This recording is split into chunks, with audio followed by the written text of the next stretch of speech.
이스라엘의 성지 순례를 가보신 분들은 압니다. 여기서 비행기를 타고 가면 바로 이스라엘로 그렇게 들어가지 않습니다. 로마에 가서 로마의 그 카타콤이나 또 코바디스 그 도민의 그 교회 뭐 여러 가지 유적지들을 다 살펴보죠. 그리고 난 후에 이제 에집트로 들어갑니다. 그 에집트의 또 유적지를 살펴보고 그 다음에는요 시나이 반도를 버스를 타고 갑니다. 그 버스 타고 황량한 벌방, 그야말로 광야입니다.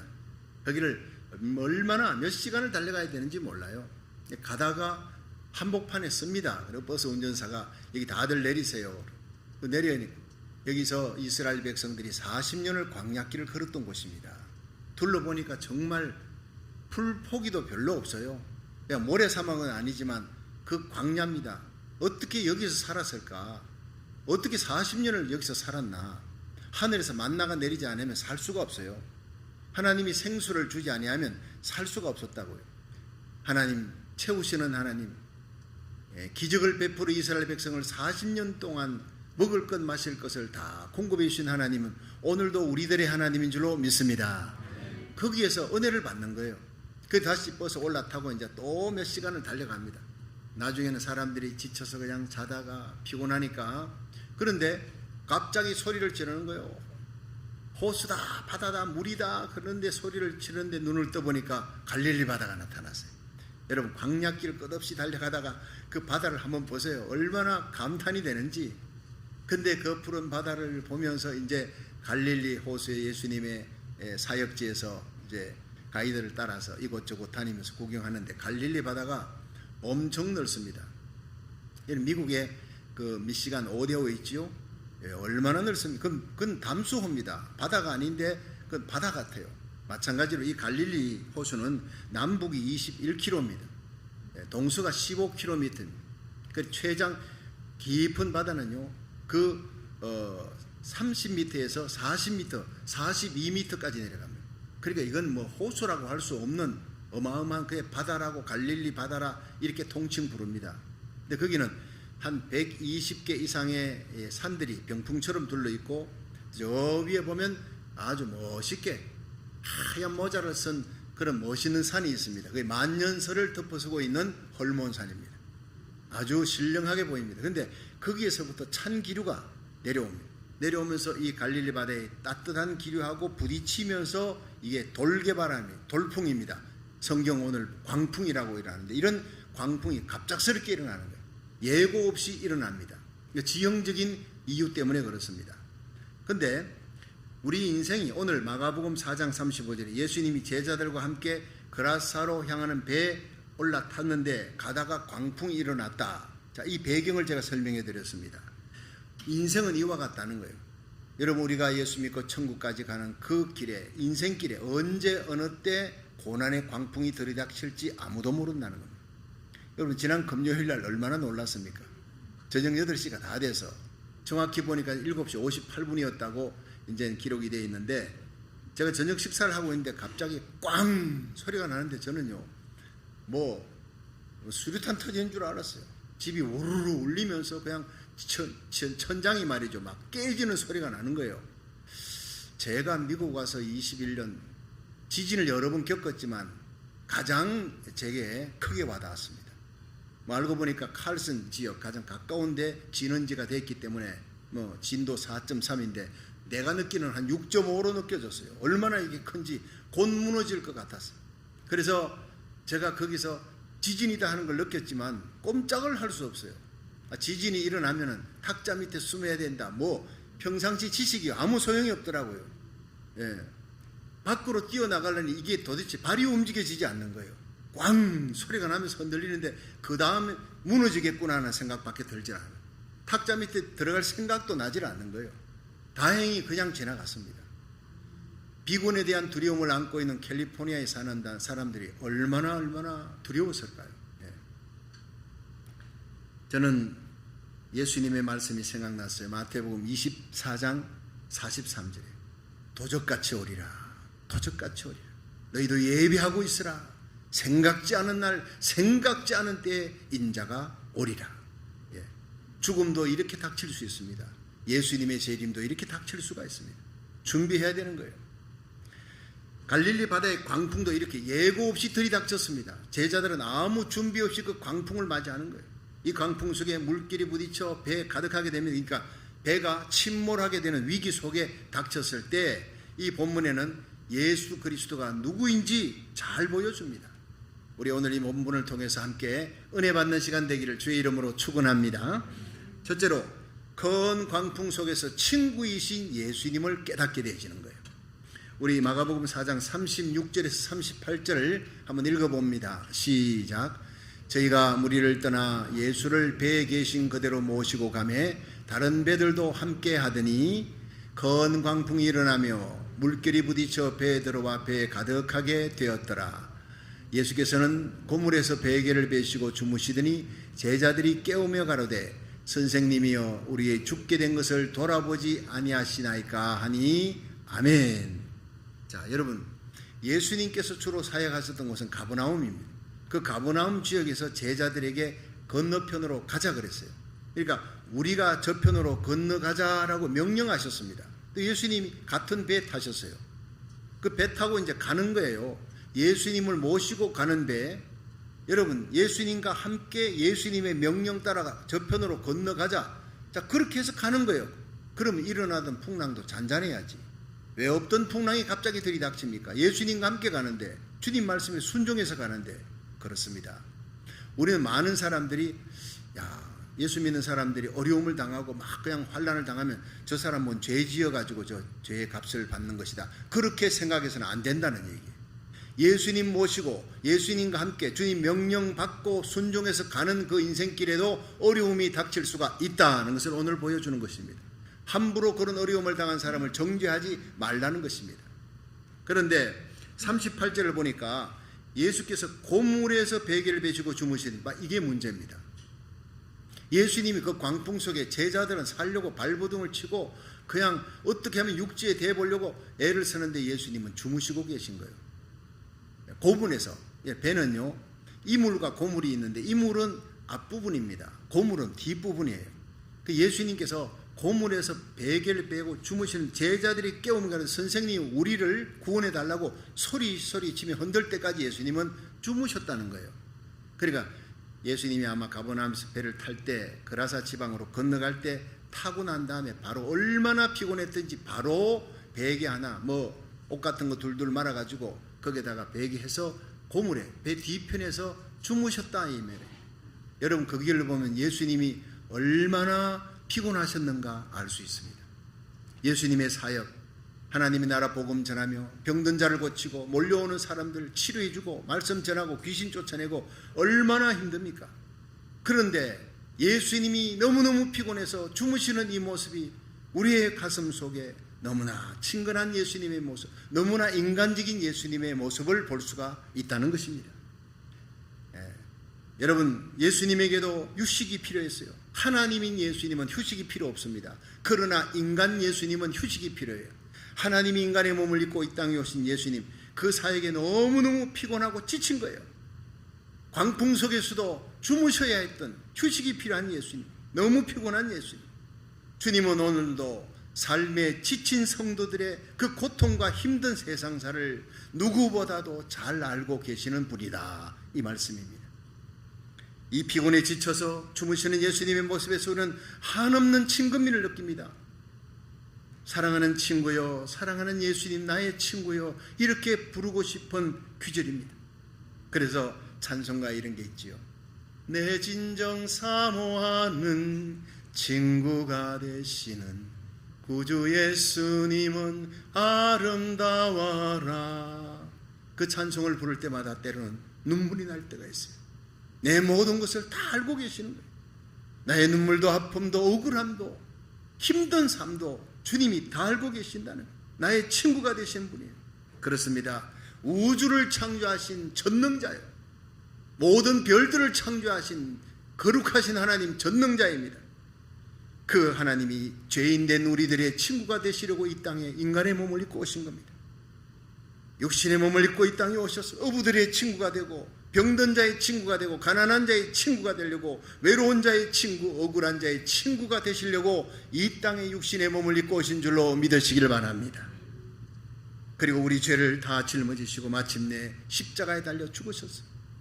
그리고는 3일 만에 부활하셔서 지금도 하나님 우편에서 저의 이름, 여러분의 이름, 우리 자녀들의 이름을 불러가며 하나님 아버지 앞에 눈물로 중보기도 하시는 분이 우리 친구 예수님인 줄로 믿으시길 바랍니다. 그 예수님은 제자들과 함께 배 타고 저편으로 건너가자. 근데 건너간 곳이 뭐냐? 집에 가서 읽어보세요. 마가복음 4장 예수님이 건너간 이후에 장면이 5장에 나옵니다. 거기에 보면 그라사, 귀신 들려 동네 사람들하고 살 수도 없어요. 하도 포악하니까 귀신 들려서 그 그라사에 귀신 들린 자 무덤 사이에서 기거하는 거예요. 여러분, 무덤 사이에 있는 사람 살았다고 하기에는 너무나 죽음에 가까워. 죽었다고 하기에는 아직도 생명의 불꽃이 있는, 그런데 그 사람이 쇠사슬에 매여 있습니다. 예수님은 이 불쌍한 인간을 고쳐주려고 마귀의 모든 사슬에서 풀어주고 해방시켜 주시려고 그 광풍이는 여러분 바다를 가로질러서 그 사람에게 가고 있었다는 거예요. 그렇습니다. 주님은 오늘도 우리의 모든 죄짐, 질병의 짐, 인생고의 짐을 지고 허덕이는 우리들의 모든 문제를, 모든 결박을 풀어주고 해결해 주시려고 찾아오시는 우리의 친구인 줄로 믿으시길 바랍니다. 세계 최초의 그 흑인 오페라 가수이자 미국의 위대한 성악가 중에 한 사람인 마리안 앤더슨은 메트로폴리탄에서 그는 데뷔를 했습니다. 많은 사람들이 극찬을 했습니다. 백악관에서 루즈벨트 대통령과 영국 여왕이 왔을 때 초대한 거예요. 마리안 앤더슨을 초대해서 독창회를 가졌는데 아주 성대하게 성공적으로 잘 마쳤습니다. 기자가 와서 물어봤습니다. 마리안 앤더슨, 당신은 인생에 가장 행복했던 때가 언제입니까? 물었더니 그가 한마디로 대답했습니다. 내 인생에 가장 행복했던 때는 우리 어머니가, 늙은 어머니가 더 이상 남의 집 빨래를 하지 않아도 됩니다. 어머니, 이제는 내가 돈을 많이 벌게 되었으니 남의 집 빨래하러 이 집 저 집 안 다녀도 됩니다 라는 말씀을 드렸을 때입니다. 많은 사람들이 박수갈채를 받았어요. 여러분, 영광의 자리에 올라갔을 때, 최고의 상을 받았을 때, 명예롭게 되었을 때, 박수갈채를 받았을 때 가장 행복했다고 그렇게 얘기하지 않고, 내 불쌍한 어머니, 가난에 찌들린 우리의 삶을 그 어머니 고생을 들어주고 이제는 남의 집에 빨래하지 않아도 됩니다 라고 얘기할 때가 내 인생에 가장 행복했던 때라고 얘기하는, 가난이 뭔지, 서름이 뭔지를 잘 아는 여인이었다. 성악가로서 세계적인 명성을 얻어 연주 여행을 하는 중에 한 아르바이트 여학생이 그에게 와서 사인을 해달라고 부탁했어요. 그 마리안 앤더슨이 오늘 밤 내가 연주회를 하는데 그 저녁 공연에 음악회에 참석을 할 거지요?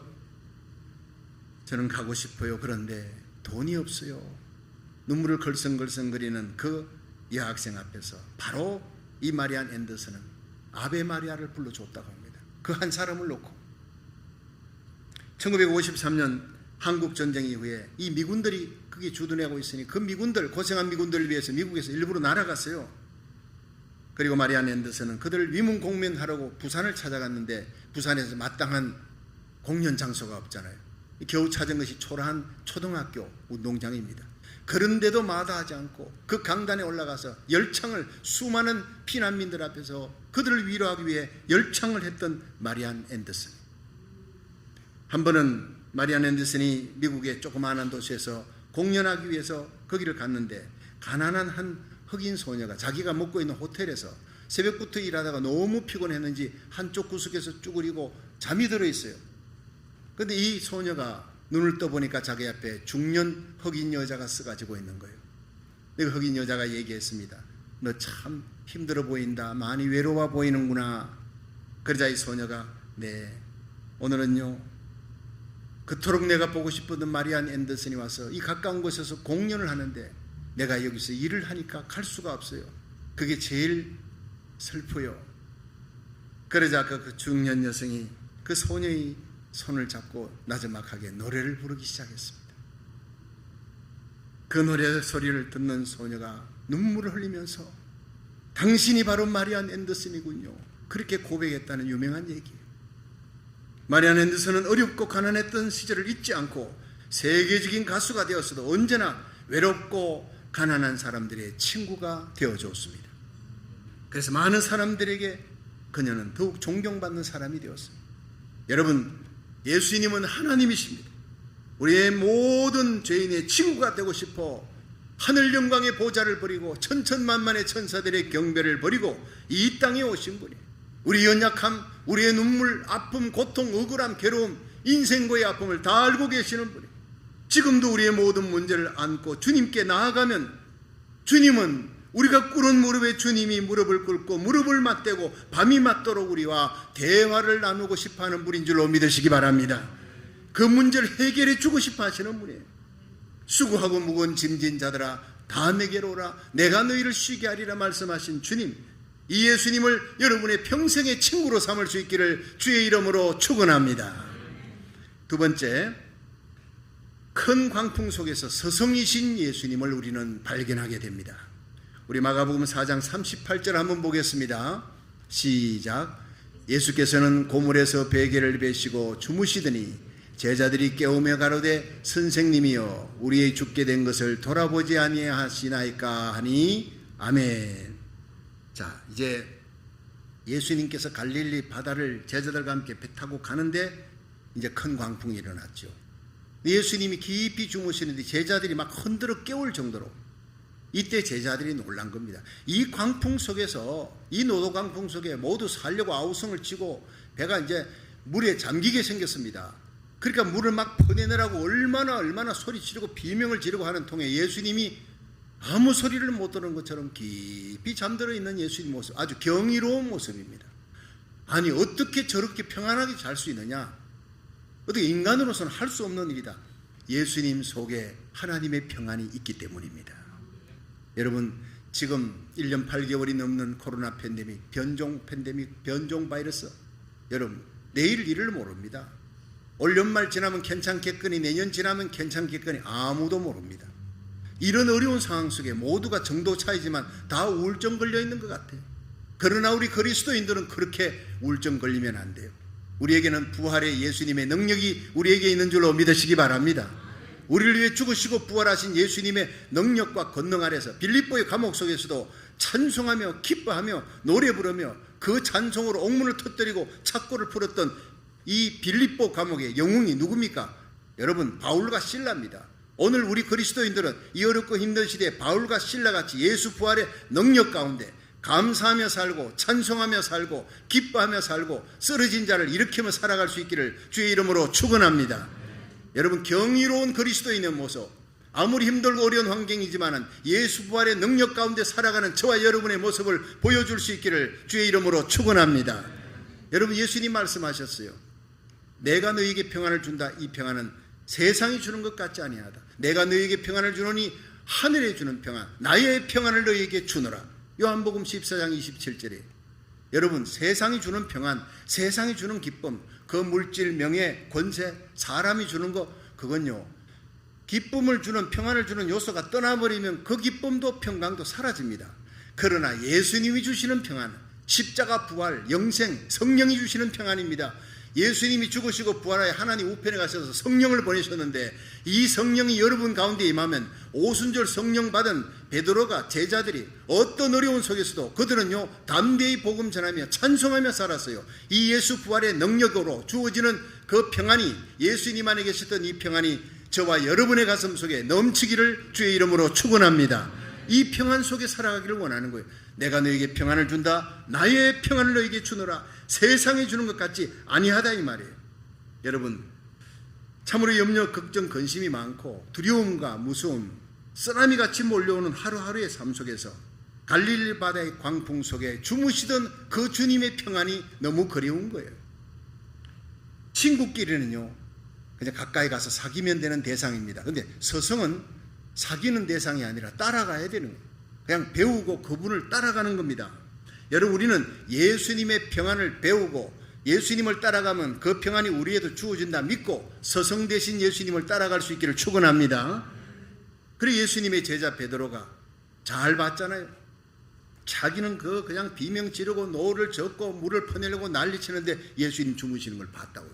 예수님이 나의 평안을 너에게 주노라. 갈릴리 바다의 풍랑 속에도 하나님 주시는 평안을 가지고 잠잤던 나의 평안을 너희들이 가지기 원한다. 그것은 위로부터 성령을 받아야 되는 것이다. 이 성령 받기 전에 예루살렘 떠나지 말라. 그 평안의 가장 중요한 장본인이, 그 평안을 주는 장본인이 성령님이시구나. 예수님 안에 계셨던 성령님이 내 속에 오면 되는구나. 그리고는 마가의 다락방에 120문도와 함께 베드로가 몸부림치며 부르짖었습니다. 그 성령 달라고. 이 성령 받고 그는 안진병을 일으킵니다. 3,000명을 회개시키고 안진병을 일으키고 5,000명을 주님께로 돌아오게 만드는 위대한 전도자가 됩니다. 사도행전 12장에 베드로가 옥에 갇혔어요. 그러나 교회는 그를 위해 빕니다. 기도합니다. 군사내식 내패 그냥 잡혀가지고 꼼짝을 하지 못하는데 그가 깊이 잠들었다고요. 천사가 와서 옆구리를 쳐서 깨워야 깰 정도로, 제자들이 흔들어야 깰 정도로 예수님의 평안이 베드로에게 왔다는 겁니다. 바로 무엇입니까? 성령 받고 난 다음에 주어진 평안인 줄로 믿으시기 바랍니다.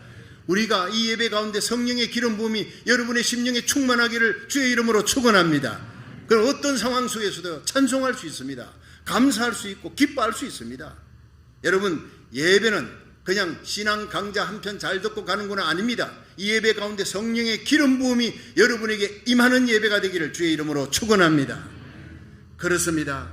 우리 인생의 광풍이 몰아칠 때 내 인생의 배에서 평안히 주무시는 예수님을 보고 발견하고 배워야 합니다. 성령의 기름 부음이 있어야 하는 거예요. 나이가 벌써 90이 된 김동길 교수가 자기의 그 일생을 회고하면서 글을 썼습니다. 18살에 시골 국민학교 선생으로 시작했대요. 대학 다니면서 유년주일학교, 교회 유년주일학교 교사를 했다고 합니다. 대학교 졸업한 후에 강사가 되었습니다. 그리고 대학 교수가 되었습니다. 중고등부 교사도 하고 강사도 하고 대학 교수도 하고 일생을 그는 은퇴할 때까지 그냥 가르치는 사람으로, 국민학교 교사로부터 유치원만 안 하고 대학 교수까지 늘 가르치다가 그는 이제 90이 됐다고 하면서 그는 일생 돌아보니 자기 제자와 자기 후배들에게 12가지를 가르쳤다라고 얘기하면서 12가지를 소개했습니다. 첫째는 거짓말 하지 말라. 둘째, 남의 말 하지 말라. 셋째, 아무리 힘들고 어려워도 의로운 일에는 자신의 소신을 굽히지 말라. 떳떳하게 살아라. 네 번째, 남을 괴롭히지 말라. 다섯째, 언제나 약한 자의 편에 서라. 여섯째, 부지런하게 살아라. 일곱 번째, 건강이 제일이다. 여덟 번째, 돈의 노예가 되지 말라. 아홉 번째, 최선을 다하여 살면 양심에 부끄러움이 없다. 열 번째, 친구 서너선 두어라. 11번째, 부모를 공경하고 이웃을 사랑하며 살아라. 12번째, 죽음 앞에 태연하도록 죽음을 준비 잘하라. 여러분, 김동길 교수는 90평생을 서성으로 살면서 제자들에게, 후배들에게 12가지를 가르쳤어요. 그런데 그 중에 제일 중요한 것이 뭐냐? 12번째입니다. 죽음 앞에 태연하도록 하라. 죽음 앞에 태연하게 죽도록 잘 준비하라. 여러분, 쉬운 일입니까? 어려운 일입니까? 인생이 죽음 앞에 태연하고 평안할 수 있는 자는 아무도 없습니다. 일생을 체험해 죽음의 종로로 사는 인생이라고 성경은 얘기했습니다. 히브리서 9장 27절에 한 번 죽는 것은 사람에게 정한이 지요 그 다음에는 심판이 있다 그랬어요. 죄인이 죄값으로 죽어 여러분 지옥으로 끌려갑니다. 저승사자에게 마귀가 와서 질질 끌고 갑니다. 공포에 질려가지고 지옥으로 끌려가는 사람, 여러분 주위에 아무리 내 사랑하는 형제 자매가 있고 자식이 있어도요, 아무도 건져줄 수가 없습니다. 공포에 질려서 죽는 사람들이 많습니다. 하나님의 심판대에 마귀에게 끌려가는 거예요. 그때 태어날 자가 누가 있습니까? 아무도 없습니다. 오직 예수의 피로 모든 죄가 씻음을 받은 자, 주님의 손잡고 주님과 동행하는 자만이 죽음 앞에서도 요단강 건너갈 때 찬송하며 건너갈 수 있는 하늘의 평안을 누리게 될 줄로 믿으시기 바랍니다. 예수님밖에 없고 십자가밖에 없다는 거예요. 여러분, 마지막 죽는 순간에 쇼하는 사람이 어디 있습니까?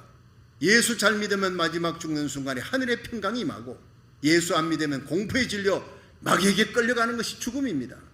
십자가 붙들고 예수님의 손잡고 살아가는 자만이 요단강 건널 때 두려움이 없다는 것입니다.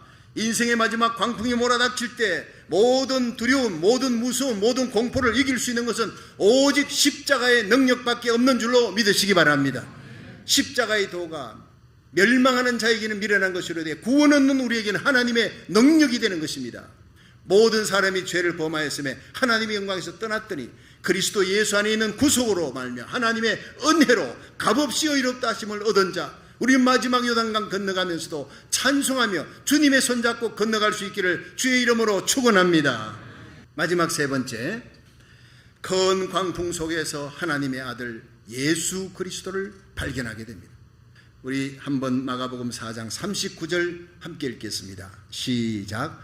예수께서 깨어 바람을 꾸짖으시며 바다들어 이르시되 잠잠하라 고요하라 하시니 바람이 그치고 아주 잔잔하여 지더라. 아멘. 자, 여러분, 예수님께서 제자들이 막 흔드니까 깊이 잠들었다가 일어났습니다. 부시시 일어나서 바람과 파도를 바라보시더니 바람아 잠잠하라 파도여 그칠지어다 소리치니까 아주 잔잔해지더라. 뭐 한 5분 후에 10분 후에가 아닙니다. 즉시 잔잔해졌습니다. 아주 잔잔해졌습니다. 할렐루야. 제자들이 깜짝 놀란 거예요. 이간 위기에 바람과 파도를 명한 적 순종하는가? 그들은 깨달은 거예요. 하나님이 아니고는 이럴 수가 없다는 거예요. 하나님이 아니고는. 그저 예수님이 대단한 선지자 중에 선지자다. 어떻게 저렇게 병든 자를 고치고 그냥 귀신을 쫓아내고 온갖 기적을 행하고, 이건 보통 선지자가 아니다. 이 정도였는데 바람과 파도를 명한 적 잔잔하는구나. 어떻게 대자연이 순종하느냐. 이것은 하나님 외에 이렇게 할 수가 없다는 거예요. 그걸 깨달은 거예요.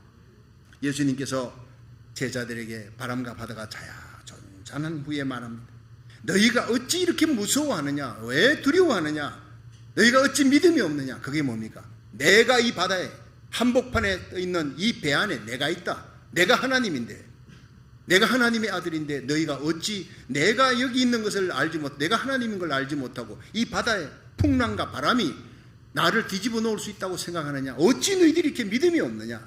여러분, 오늘 우리를 위해 죽으시고 부활하신 예수님이 오늘 이 예배 한가운데 계십니다. 믿으시기 바랍니다. 여러분 심령, 여러분 가정에, 우리 고국과 미국 땅에, 사명받은 미국 땅 선교하는 하나님의 교회, 하나님이 함께 하십니다. 부활의 주님이 함께 하십니다. 제자들은 이 큰 광풍 속에서 예수님이 하나님의 아들이구나, 그분이 하나님, 전능자 하나님이구나 깨닫게 된 거예요. 풍랑이 아니었다면 예수님은 그냥 위대한 선지자 정도였다, 그걸로 끝나는 겁니다. 풍랑 때문에 예수님을 깨우고, 풍랑 때문에 예수님이 명령하는 걸 보았고, 그 명령에 순종하는 대자연을 보았고, 풍랑 때문에 예수님이 하나님이라는 것을 발견했다는 사실입니다. 성도 여러분, 우리가 살아가는 삶 속에서 작고 큰 광풍이 일어나고 역경과 고난에 닥칠 때 나의 모든 괴로운 수고를 다 멈추고 주무시는 예수님을 깨울 수 있는 주님의 품 성전으로 달려와 여러분 1000번째 새벽기도의 주일 예배, 가정 예배, 기도로 깨울 수 있기를 주의 이름으로 축원합니다. 주님이 일어나십니다. 주님 말씀 한마디면 즉시 모든 문제가 해결돼요. 우리 앞에 있는 요단강도 갈라지고 여리고성도 무너지고 여러분 우리 앞에 있는 홍해바다도 갈라지는 기적의 역사가 일어날 줄로 믿으시기 바랍니다.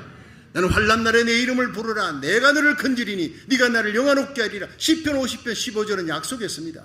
예레미야 33장 2절부터 일을 행하는 여호와 그 일을 지어 성취하는 여호와 그 이름을 여호와라 전능자라니 가라사대 너는 내게 부르짖으라. 내가 네게 응답할 것이고 네가 알지 못하는 크고 비밀한 일을 보여주리라. 아무리 여러분 앞에 큰 문제가 있어도 주님 앞에는 아무것도 아닙니다. 우리가 기도하면 하나님의 큰 손이 역사할 줄로 믿으시기 바랍니다. 불치병 난치병 주님 앞에는 아무것도 아닙니다. 죽어 냄새나는 이 나사로를 나흘 만에 살리신 예수님이 어디 계십니까? 지금도 이 자리에 계신 줄로 믿으시기 바랍니다. 예레미야 29장 11절에 여호와께서 말씀하시되 너희를 향한 나의 생각을 내가 아나니 재앙이 아니요 평안이라 장래 소망을 주려는 것이라. 너희가 내게 부르짖으면 내가 너희들의 기도를 들을 것이요 너희가 나를 찾고 찾으면 나를 만날 것이니라. 오늘 이 예배가 하나님을 만나는 예배가 되기를 주의 이름으로 축원합니다. 여러분 우리 인생에 큰 광풍이 일어날 때 그 광풍의 때에 그때가 친구 되신 예수님을 만날 때요, 그때가 스승 되신 예수님을 만날 때요, 그때가 하나님이신 예수님을 만나는 기회인 줄 믿고 여러분 고난 속에 주님의 품에 뛰어들어 기도하는 거룩한 백성 되기를 주의 이름으로 축원합니다.